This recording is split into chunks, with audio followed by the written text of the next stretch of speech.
Everyone, this is your Samya. जब मेरे साथ ये इंसिडेंट हुआ था कि वो लड़का मुझे मेरे घर के बाहर से उठा के लेकर था, तब सब लोग मेरे साथ थे। पुलिस ने मेरा बहुत साथ दिया, अवाम ने मेरा बहुत साथ दिया, बट उनमें कुछ लोग थे जिनके ये सवालात थे, आप गई कैसे हैं, आप आई कैसे हैं, आप यकीनन उस लड़के के साथ ताल्लुक में होंगी। पहले मुझे एक बात बताएं कि अगर कोई आपके निकाह में भी हो तो क्या आपको किसी ने इस बात की इजाजत दी है कि आप उसको उसके घर के बाहर से उठाकर गाड़ी में डाल दो? नहीं ना दी है। मुझे एक बात बताएं कि एक तरफ एक लड़की है जो अपने घर वालों की मर्जी से शादी करती है, उसके ससुराल वालों को पता चलता है कि वो एक बेटी को जन्म देने वाली है और वो कैंची से उसकी आंखें नोच लेते हैं और उसको मार देते हैं। एक तरफ एक ऐसी लड़की है जिसको एक लड़का प्रपोज करता है, will you marry me Samia?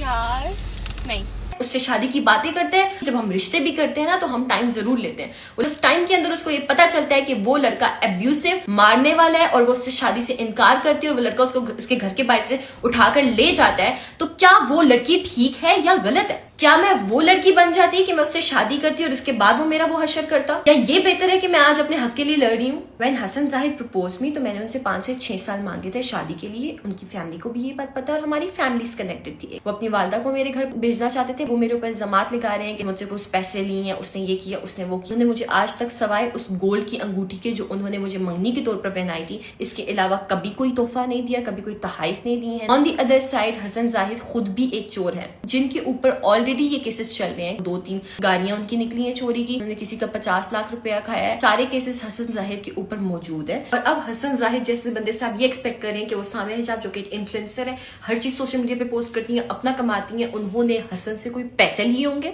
जो कि खुद एक चोर है। अगर वो मुझे मार देता तो आप सब मुझे सपोर्ट कर रहे होते मेरे मरने के बाद, जैसे आप लोगों ने सना के मरने के बाद की थी। तब भी कुछ लोग थे जो ये कह रहे थे सना तो उसके साथ राब्ते में थी। राब्ते में होने का मतलब ये किसने कहा है कि अगर आप पब्लिक फिगर हो तो आपको आपके घर के बाहर से उठाकर लेकर कोई चला जाएगा? रिश्ते होते हैं, शादियां होती हैं, मंगनियां होती हैं, निकाह होते हैं, टूट जाते हैं, क्योंकि जब मर्द एब्यूसिव होते हैं तो औरत बर्दाश्त नहीं करती है। आप भी अपनी बहन बेटी की शादी किसी ऐसे मर्द के हाथ में उसका हाथ नहीं देंगे जो उसको मारता होगा। इस बार जो उसने हरकत की है, मेरी माँ अंदर बीमार थी और वो मुझे घर के बाहर से उठा के लेकर जा रहा है, वो बेड से गिरी है। उसके बाद से मैंने इस मामले को हाईलाइट किया। मेरा बोलना बनता है। उस इंसान ने मुझे मेरे घर के बाहर से उठाया है, वो मुझे एसिड अटैक्स की धमकियां देता रहा, उसने मुझे जान से मारने की कोशिश की, मेरे घर में घुसा, उसने मेरा मोबाइल चोरी किया। खुदा का खौफ खाएं, अगर आप मेरे साथ नहीं खड़े हो सकते, कम से कम मेरे लिए इस मुश्किल टाइम को और मुश्किल मत बनाएं। आखिर में मेरी लड़कियों से दरख्वास्त है कि काइंडली डरना बंद करें। अगर आपको कोई डरा रहा है, धमका रहा है, मार रहा है तो स्पीक अबाउट इट, वरना तुम भी उन लोगों में शामिल हो जाओगी जिनकी बस लाशें रह जाती हैं और पीछे से कोई इंसाफ नहीं मिलता। Thank you so much. मैं तुमसे अपने नस्लों तक दुश्मनी करूंगा, नस्लों तक दुश्मनी करूंगा,